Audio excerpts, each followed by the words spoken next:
Outro destaque: de acordo com um mapeamento inédito do Ministério Público de São Paulo, o PCC, a facção criminosa, ampliou significativamente a sua atuação internacional. Já está presente em pelo menos 28 países. O documento detalha como a facção tem se infiltrado em prisões estrangeiras para fortalecer a sua rede de tráfico de drogas, armas e lavagem de dinheiro, além de recrutar novos integrantes. A facção está atuando em 4 continentes e, segundo autoridades, não tem utilizado os países estrangeiros apenas como operações pontuais, mas também para estruturar as bases criminosas. O relatório tem sido apresentado a representações diplomáticas brasileiras no exterior, com o objetivo de fortalecer a cooperação internacional nesse enfrentamento ao crime organizado transnacional.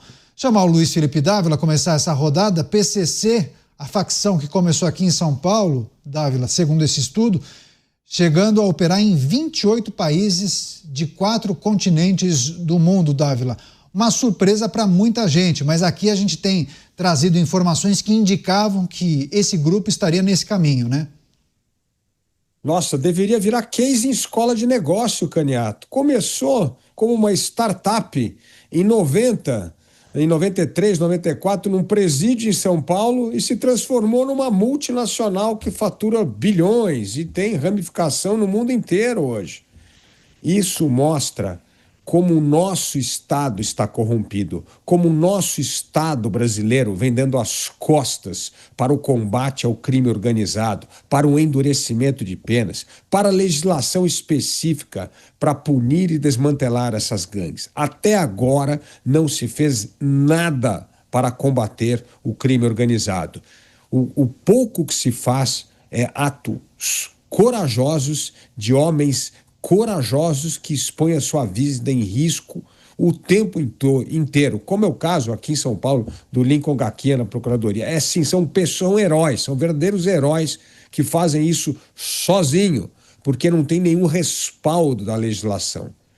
Mas se tem um aspecto positivo nesta ramificação internacional do PCC, Caniato, é que nesses outros países eles combatem para valer o crime organizado e quem sabe vão começar a quebrar as pernas do PCC lá fora, desarticulando essas redes, porque aqui, enquanto tivermos o governo do PT na presidência da República, é um paraíso para a expansão do negócio ilegal do crime organizado.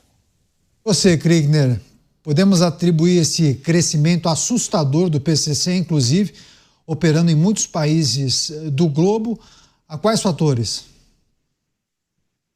Bom, o primeiro deles, o Dávila já trouxe aqui muito bem. Eu diria que é a leniência do país sede, ou seja, de onde surgiu essa startup do Brasil. Se não fosse a nossa impunidade, se não fossem as nossas fronteiras completamente abertas, completamente vulneráveis, se não fossem também as baixas regulamentações e ineficiência na fiscalização de tudo que sai dos portos brasileiros e também nas vias aéreas, se não fosse por isso, a gente não teria um PCC tão avançado, nós não teríamos um PCC tão moderno, modernizado, com grandes mentes jurídicas ali dentro, com apoio dentro das casas de justiça no Brasil, das casas de lei no Brasil e também dos palácios de governo.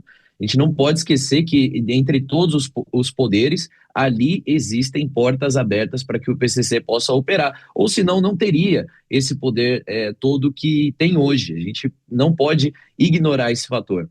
Agora, o outro lado é justamente também o mercado. O mercado que é grande no Brasil, mas é maior ainda nesses outros países, tanto para o consumo de drogas, quanto também para outras mercadorias que possam ser também alvos aí, né, para lavagem de dinheiro ou mesmo até tráfico de armamentos ou de outros produtos. Essa questão é uma questão muito séria, Caniato, e essa é uma questão que pode prejudicar demais aquilo que o Brasil precisa reconstruir de mais urgente, que é a sua política externa e o seu relacionamento com outros países. A partir do momento que o PCC começar a mostrar suas verdadeiras caras ali nesses outros países e praticar o mesmo tipo de banho de sangue e destruição que praticam aqui no Brasil, esses outros países vão precisar cortar o mal pela raiz. E a raiz se encontra em solo brasileiro. Você, Mota, suas ponderações sobre esse estudo, esse apontamento que indica que o PCC atua em 28 países, em 4 continentes do planeta Terra.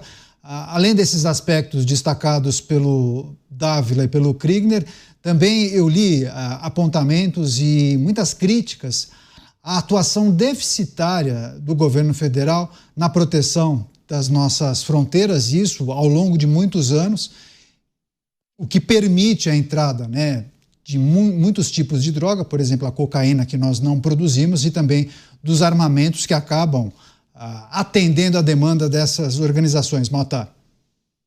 O Estado brasileiro está ocupado demais, Caniato, processando mães de família por tentativa de golpe de Estado para ver o que o PCC está fazendo.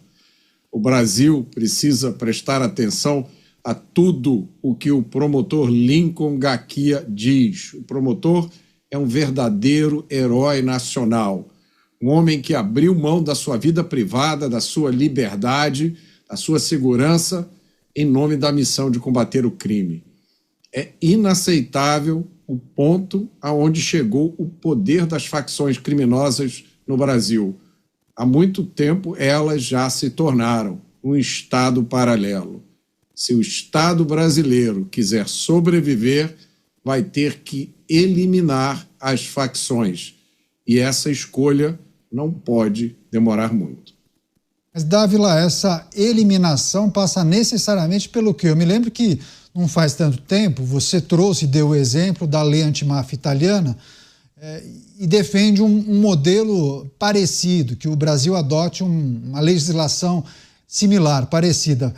Passa somente pela legislação ou também tem outros aspectos que a gente precisa considerar, hein, Dávila? Não, passa por uma legislação que, na verdade, cria um fast track para prender pessoas ligadas às facções, ao crime organizado, à máfia. E isso deu grande agilidade à justiça. Mas é que, na verdade, o Mota sempre fala uma coisa que no Brasil é uma coisa das ideias e da cultura. Se você tem uma lei boa e ela não é executada, bom, não adianta nada ter lei boa. Então, ter lei boa é uma primeira etapa, mas achar que a lei boa vai curar a doença do crime organizado, não vai. O que vai é ter isso de forma organizada, que permita que heróis como Lincoln Gaquia possam estar protegidos por um arcabouço e ir para cima dessas organizações criminosas, desmantelá-las, prender esses líderes e desarticular o crime organizado. Foi isso que aconteceu na Itália. A Itália continua tendo corrupção, a Itália continua tendo todos aqueles problemas que nós temos aqui, mas graças a uma legislação antimáfia, graças à estruturação de um sistema de justiça, lá todos os membros que pertencem a esta organização da lei antimáfia têm seus patrimônios vigiados pelo Estado, pela Receita o tempo inteiro, para ver se não tem mudança patrimonial, tem a liberdade para fazer essas condenações rapidamente. Então, assim, tem todo um sistema que funciona. Por isso, eu não entendo que criar uma lei antimáfia resolva o problema. A lei antimáfia é um respaldo para heróis como Lincoln Gaquia possam executar o seu trabalho sem essas amarras ideológicas, as amarras da impunidade que reinam no país. Pois é, para as pessoas que nos acompanham, a tal da lei antimáfia seria um pacote de leis muito mais severas, muito mais duras, né, para que esses criminosos ligados ao tráfico de drogas pudessem ser julgados e condenados com essa penalização muito mais rigorosa.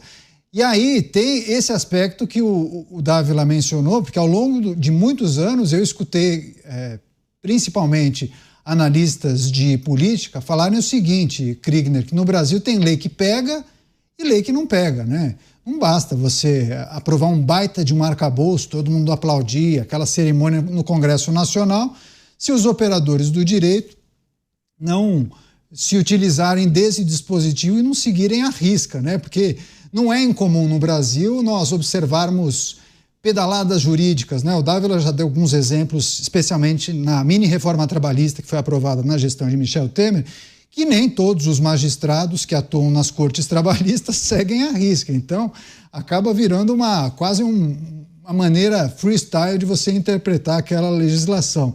Mas, enfim, queria que você também discorresse sobre essa possibilidade, uma pedalada jurídica para você não imputar ao criminoso o dispositivo da lei antimáfia, que seria muito mais rigoroso do que a legislação convencional, né? E tem lei, né, Caniato, que pega, mas despega. Mesmo pegando, tem lei que pega e não pega, e lei que não pega, mas tem a lei que pega e despega, porque aí vem um ministro e numa canetada só consegue fazer essa lei despegar, com perdão aí da adaptação da expressão, mas justamente fazer com que aquela lei deixe de ser aplicada, né? Então, é realmente uma situação de instabilidade jurídica que favorece um cenário de impunidade e insegurança também para a população, impunidade para aqueles que cometem crime e insegurança para a população. Agora, nós precisamos, já estamos tardiamente revendo agora, começando essas discussões que estão sendo retomadas agora no Congresso, mas sem muita expectativa de que vão avançar, que são desses pequenos dispositivos, entre aspas, aí, favoráveis à ressocialização de criminosos. Nós estamos falando tanto da saidinha, que foi tanto comentada recentemente, mas os indultos, progressão de pena, redução de pena, regimes de diferentes naturezas, todos esses outros benefícios que não fazem sentido algum em lugar nenhum do mundo, mas, por exemplo, aqui no Brasil funcionam muito bem e parecem que faz sentido por alguma razão, como, por exemplo, a questão da visita íntima, né? Tantas outras coisas que permeiam aí esse mundo criminal, penal especialmente, mas que favorecem a impunidade. Às vezes, Caniato, a impressão que dá é que nós precisamos rasgar mesmo o código como está nesse momento para escrever do zero, porque a tentativa de melhorar e mexe aqui, mexe ali, abre oportunidades para que haja um jabuti e esse jabuti permita atrocidades como nós estamos vendo aqui. Quando eu falo rasgar e começar do zero, não estou falando aqui de nenhum tipo de ruptura,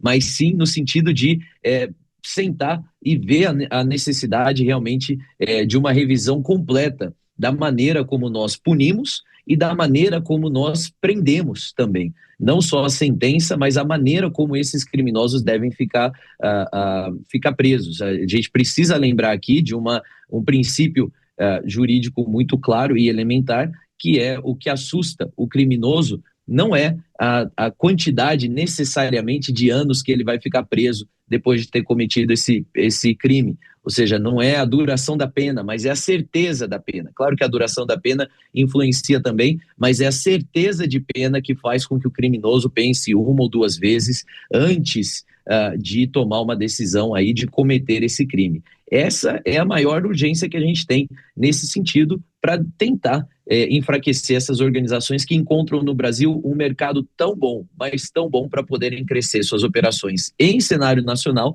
e internacional também.